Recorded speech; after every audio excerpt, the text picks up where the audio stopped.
Hey, how y'all doing out there today? Listen, I want to talk pretty serious about something and point out a very harsh reality to some of y'all, but it's reality nonetheless. And I'm going to try to do this because of all the confusion and all the rights being pushed and all the trying to make somebody something they're not, or let me do this or let me do that. It's gotten way out of hand. It's gotten way out of hand. So I just want to explain something in a simple way through a story like I always do, and basically a story about myself. So here we go. When I was a little guy, I used to go to a Baptist church, and we had Sunday school, and we was in a Sunday school class one Easter, and a Sunday school teacher, a real nice lady, was showing us how the mother hen lays eggs, and she sits on the eggs and has the little chickens. Well, I thought that was amazing. I just thought that was the most comforting thing as a little guy that story I could ever hear. How a mother hen has eggs, she sits on them, she watches over them, she keeps them warm, and then these little baby chicks come and you got all these little baby chicks around you. Well, we were poor, so we couldn't buy little chickens. So I wanted some little chicks. So I just wanted to be the mother hen. So I went into the refrigerator and I got the eggs out. And I went and got the bushes and I made a little nest and I put the eggs in there and I sat on them. I wanted to be the mother hen. But I broke all the eggs and I got egg yolk all over my ass, and I had to go back in the house, and my mom's like, "Son, what you got eggs all over your ass for? What the hell's wrong with you, boy?" And I told her the story. I told her that I wanted to be the mother hen, that I wanted to have some chicks, that I wanted to keep them warm and protect them and nourish them and have them grow and become little chickens. And my mom thought it was real sweet, so she didn't beat my ass for breaking up all the eggs because we was poor and that was all our food we had. What she did was she explained to me that I could never do that I could never be the mother hen, that I don't lay the eggs, that I don't birth the chicks, that I don't allow them to come. That when I went and tried to be something that I was not, I broke the eggs. I destroyed the life. I took away food from our family by thinking as a little guy. Well, maybe we can apply that little story, as funny as you think it is, or even as sweet as you think it is. I think it's a sweet story, but maybe we can apply that story to today. You can't be certain things. You were born the way you are.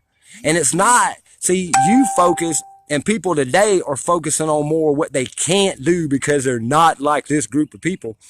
You're not focusing on what you can do. Women, how many times I got to tell you, you're the mothers. You're the mother hen. You can do what I can't do.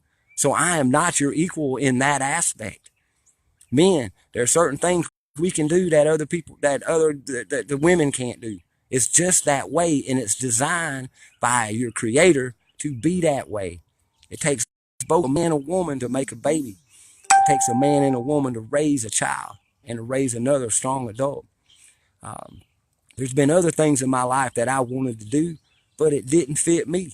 It wasn't who I was. It wasn't what I was born to be. So I had to learn to be happy with me. And right now, at this point in my life, the situation I'm in means nothing. I am very happy with who I am. I'm very confident in what I believe. I harm no one else. And I just try to live in the truth of matters. I try to live in the real world as I accept and try to understand things about other people and the world that they live in and how it's unfair to them. I've chosen to change the things that are unfair to other people instead of accepting them as being like me.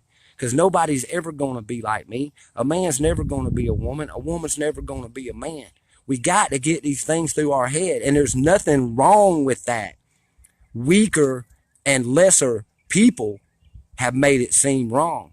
But the thing is, instead of these so-called leaders or these so-called speakers for your rights and who you are and always bringing up the oppression and how downtrodden you are, they never talk about you being you.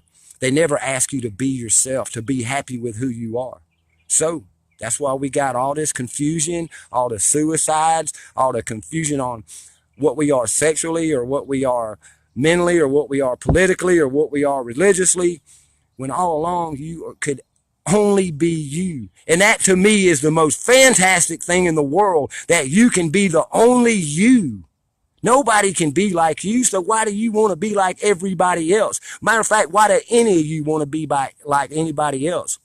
It's from group thinking, because you were told this. You've been taught this. Before you were 5 years old and went to school, you didn't want to be nobody but you because you didn't know anything but you.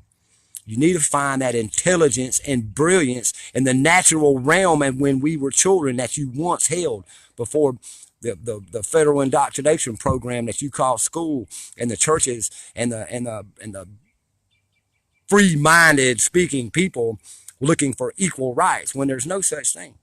We all have our strengths. We all have our weaknesses. But when we were a child, we had none of that. We didn't have fear. We didn't have hatred.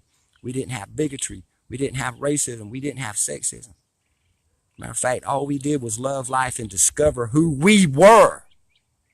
So guide children into their strengths. Guide children into the skill sets that they are showing you as a child. And stay away from this political bullshit where scorn and hateful and weaker people are trying to change your mind and steal things from other cultures and other realities of life. You can only be you. You cannot be anything else. But that's a great thing. You only envy.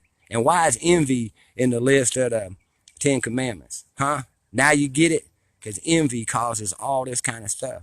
When all along, people should envy you being you. Or they shouldn't even envy that. Man, I take that back. They shouldn't envy you for being you. They should be happy that you can be you and I can be me and we can all get along together. But let me give you a little dose of reality. You can't be something that you're not. You will never, ever be anything that you're not. A law won't make you that way. Social acceptance won't make you that way. Nothing will make you anything other than what you were born. So think about that. I love y'all, but we got to start getting real about things because I'm not wanting to fight with the ladies. I'm not wanting to fight with the transcending people or people that are changing who they are. I don't want to fight with nobody. All I've ever asked you to do was to be you, was to be free, was to live free, and to die living. And when you can get down to those simple basics, you'll be a happy person. And then you'll get that social acceptance that you're demanding laws make me accept you for. No, I understand why you're the way you are, but it don't mean I have to accept it. And that don't make me a mean person or an evil person for being that way. It's just reality. And reality is something that y'all have been stepping away from, and you've really been going to this clown show, bullshit politics, political realm to find out who you are. That's not who you are. Who you are is behind those eyes. But who you are is what you see when you look in the mirror. You're my brother. You're my sister. And I love you. But that don't mean I'm going to let you be a fool. And it damn sure doesn't mean I'm going to accept lies or let you live a lie. I'll speak my mind and walk on. Just like you can speak your mind and walk on. But this one thing, you're not just affecting yourself and your life. You're affecting millions and millions of other lives. You're confusing millions and millions of other people that had no problems before you had a problem. So think about that. There's some things you're never going to be, and that's a good thing, because there's some things I'm never going to be. I'm never going to be a mother hen. I'm never going to be able to warm eggs and allow chicks to happen. Did I get crushed? Did I have to get special treatment? Did I have to make a law that says I can lay eggs? No. I just saw the reality of it, and I played my role. I protect the mother hen. I defend the little chicks, and I love them all as I love all of y'all. So let's go back to loving ourselves so we can love our brother.